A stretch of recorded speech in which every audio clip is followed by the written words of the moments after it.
This chapter is called A Bed of Orchids.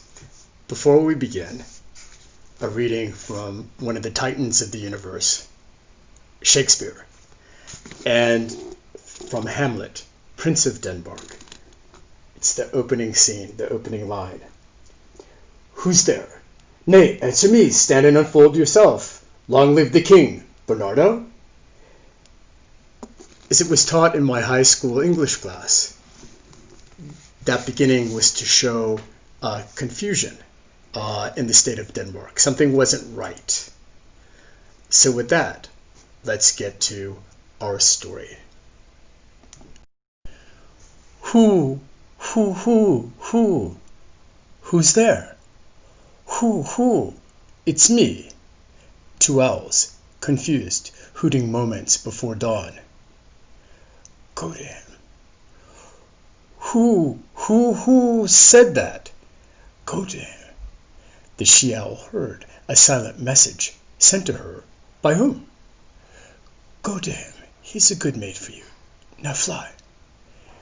The she-owl flaps and floats to his tree, and hoots that were separate sound from one branch. Paul woke by hoots as if in a dream. Jane, is that you? She loves owls. Wonder what she's doing. Bless her, forgive me. Alone in bed, listening to owls, trying to decipher their hoots. Jane speaks owl. Too bad she's not here. Another time, their calls were magic to his ears. Last call for owls, and coyotes too, out all night, trotting here and there, sounding sharp barks, trying to flush a rabbit from the vineyard, nibbling green leaves he left in a pile. Cock-a-doodle-co, cock-a-doodle-doo, chee-chee-chee-chee. First call for roosters. Next is the donkey, shattering a peaceful morn with sonic bays. Old Faithful, ah. What a racket. Glad he's down the hill. No way Carrie Ann can sleep through that. She must be up, making coffee, reviewing thousands of likes, responding to fan posts. The owls look down at the house through a large picture window at a sleeping woman. The voice they know, but is unknown, commands, "Be gone." And the owls fall, glide, float, flap from the branch, flap again and rise, flap again and ascend to trees higher up, the property. To be or not to be. The queen of the house, the queen of the vineyard, lay on a bed in a room with a view of the rising sun, a human sunflower, her favorite flower, that gave her joy when she discovered one growing by Bluey's grave. A month earlier, she walked up the hill and filled a bucket with water to quench the sunflower's thirst. Instead of a bright yellow petal mandala, she found the stump of the flower's stem, all that remained after Miguel whacked it as a common weed. Blood vessels raced to her head in rage, and then all is blackness. Prostrate on a gurney, eyes closed facing outside, this peaceful flower child of God didn't track the sun's movements across the sky. The neurologist concluded she had as much intelligence as a flower, her mind laid waste by stroke, yet her breathing continued after removal from life support. To the medical team and those who saw her, she wasn't much more than a breathing bell pepper, her head empty on the inside, vacant, no one at home. To be or not to be. In the vineyard, chloroplasts of grape leaves absorb the sun's rays, converting light into carbohydrates by the magic of photosynthesis, energy that feeds the grapevine, fueling her brain, her plans, her thoughts for the day. To bask in the sun, turning solar energy into sugars, sweetening grapes, sending roots deeper into the ground in search of moisture, water, life. A grapevine with thoughts? A brain-dead woman with the mind of a vine? Sheila, in a state of mind where she heard the thoughts and desires of vines, the vines she planted, raised, nurtured, talked with every day, calling them by name, with a gentle voice, as she walked the rows of her property with her faithful dog who attended her spiritual needs. Even now, by her side, as only she could perceive. "Good boy, Bluey," she praised with an unspoken message. A woman who was a vegetable heard plants speak. She discerned their words, and with eyes that could not see, watched her vines inch towards the sky. She walked down the rows carrying a sun umbrella above her head that matched her white dress, while a team of laborers toiled, thinning leaves and raking, so that not one leaf or wanton stick littered her path.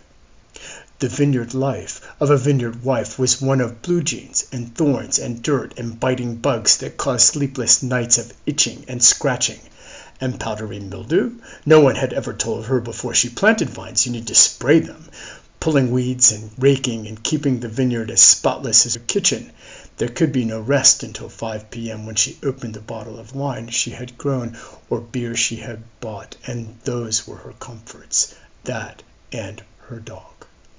Now, paralyzed and allegedly brain dead, she lay like a flower under the sun in deep, deep dreams, plotting against her husband. Her dog at her bedside, the dog who would not leave her, for even after he breathed his last, she cooked for him, rotating menus of filet mignon, lamb chops, and fruits from the orchard, and changed his water twice daily, both at the shrine inside her house and the tomb on the mountain. In life, Bluey was his dog, but in death, the dog was hers. He watched over and protected her, for she tended his spirit, while Paul didn't believe in ghosts. Now that she was halfway to Bluey's world, the dog was there for her. Years earlier, when Paul asked his insurance agent about a long-term medical health care policy for Sheila, the agent asked, "Does she work?" "Every day in the vineyard." "What's her annual income?" "0. "Then you don't need to worry about replacing her income. If she becomes disabled, just hire a girl from Mexico to look after her. It'll cost you less in the long run." What the insurance agent failed to appreciate was they lived on a farm, and it was the wife who ran things. She washed the dishes, except when she had hand surgery and he stepped up for a week. She washed the clothes, vacuumed the house, and kept the vineyard clean as the house. She pruned the vines, hauling canes to the curb and stacking them neatly. She trimmed the roses, watered the fruit trees, pulled weeds, all this while he was at the office, dreaming of 3 muses, to the point of missing his exit, driving home. How much was her labor worth? It cost over $100 a day for someone to manage the outside, plus someone to keep the house clean, easily exceeding $3,000 a month, $36,000 a year, real money, for financial reasons as much as longing for companionship. He started daydreaming again about a replacement, about another, although Sheila was not yet deceased, pouring gas on the embers of her rage. After the stroke, the doctors pronounced her brain dead, but she woke, unable to move, fully conscious, and perceived the thoughts of her husband, that cheating, lying, unfaithful, incapable specimen of a man she sought to destroy before sliding into the next life. Sheila was in a scientifically unproven domain between death and life, where she was able to tap into the power of all deceased wives with grievances. She discovered an ability to concentrate their collective rage into telepathic powers to wreak mischief. Miguel introduced Paul to a recent widow named Rosa to tend to Sheila daytime hours, neither recognizing they had met years earlier. Sheila's first act of revenge was to telepathically instruct Rosa to use Jane's bottled scents as cleaners. Where one would use Windex, Rosa sprayed notes of Merlot. Where another would use Formula 409, Rosa sprayed notes of Chardonnay. Paul was pained to see his gifts from his beloved Jane used to disinfect toilets, while the comatose Sheila silently celebrated victory. You say, that's impossible.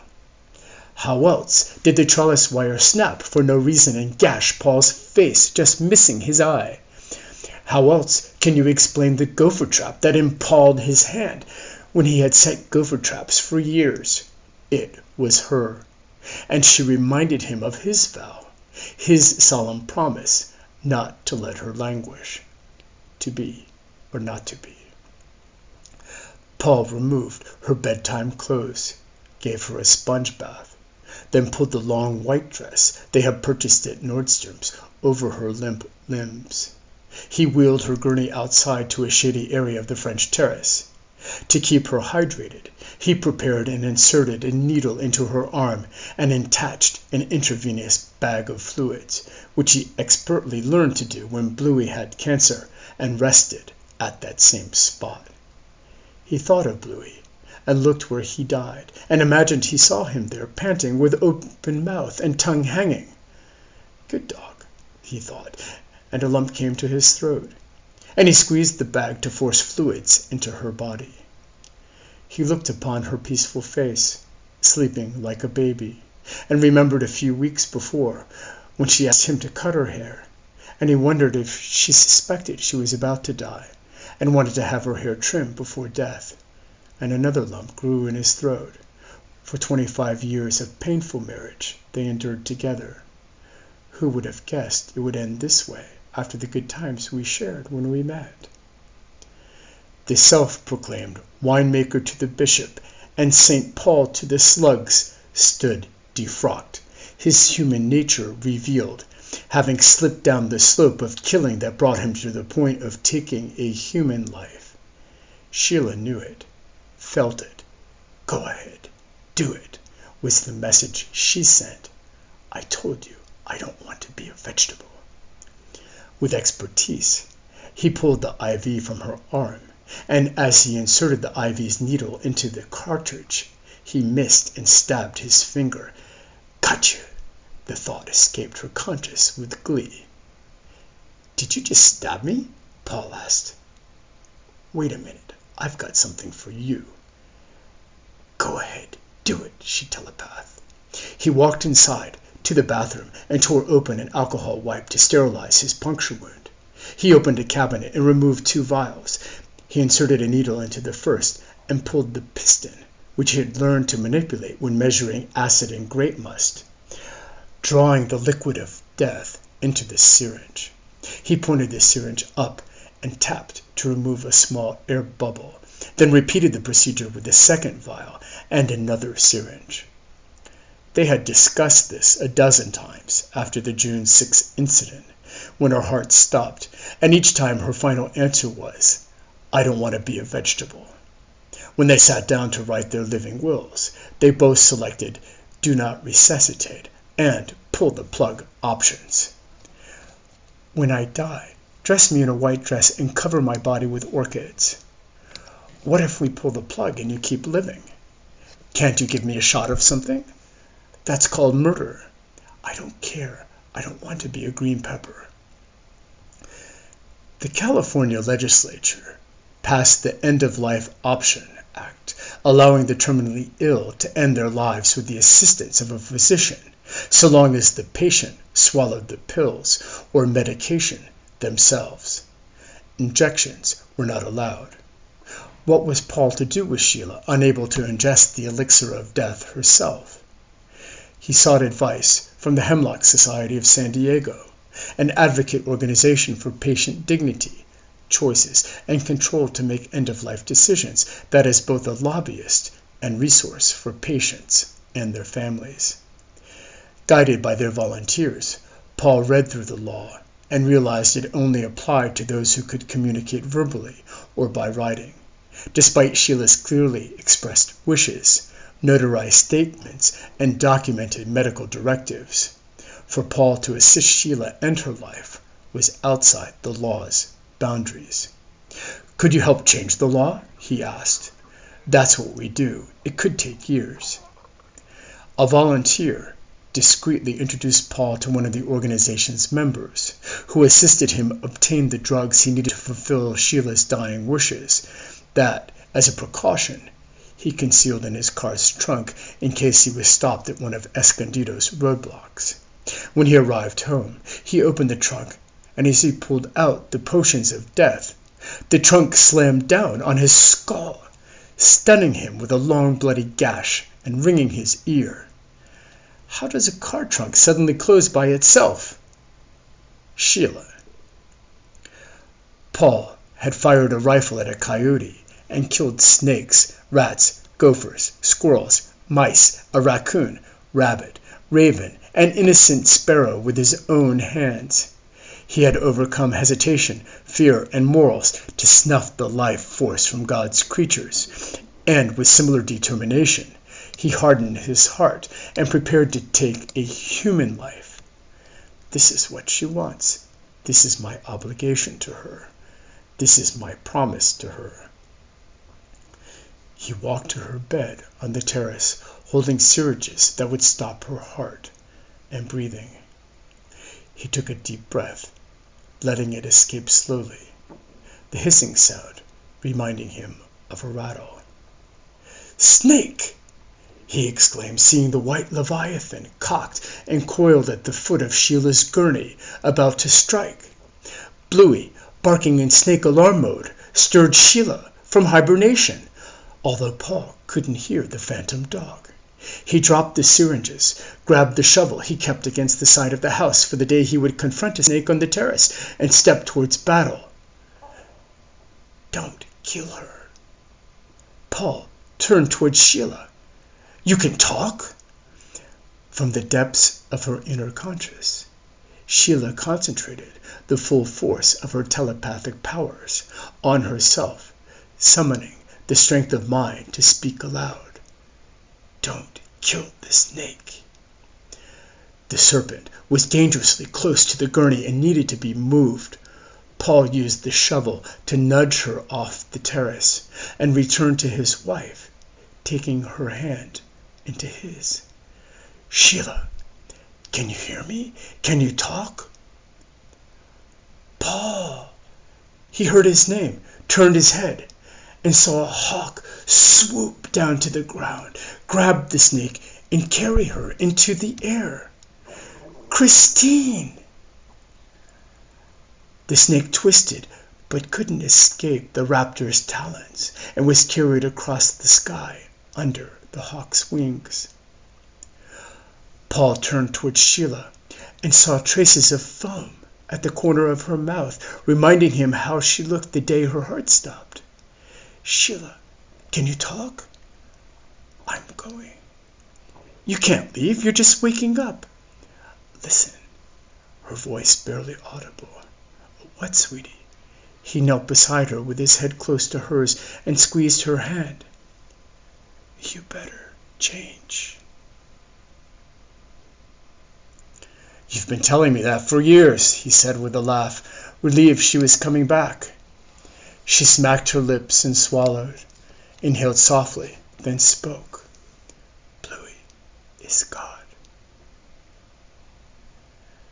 Those were her final words, the revelation made known to her when she visited heaven a few years before, only to be sent back because it wasn't her time. She breathed her last. He closed her eyelids, and Bluey led her spirit to heaven. These events, beyond Paul's comprehension, weighed heavily on his conscience. In accordance with her wishes, he cut dozens of orchid sprigs, as he had done on the dawn of their dog's passing, and from the same plants, and covered her body in wet white petals, placing several long sprigs into her folded hands. He gazed upon her, so peaceful in death, dressed in white and adorned with orchids, and, as with their dog, he saw a smile on her face, at rest at last. He loaded his car with cases of wine, picked up the velvet bag of Bluey's cremains from the mantel, and without a goodbye to the vines or friends, headed east on Interstate 10.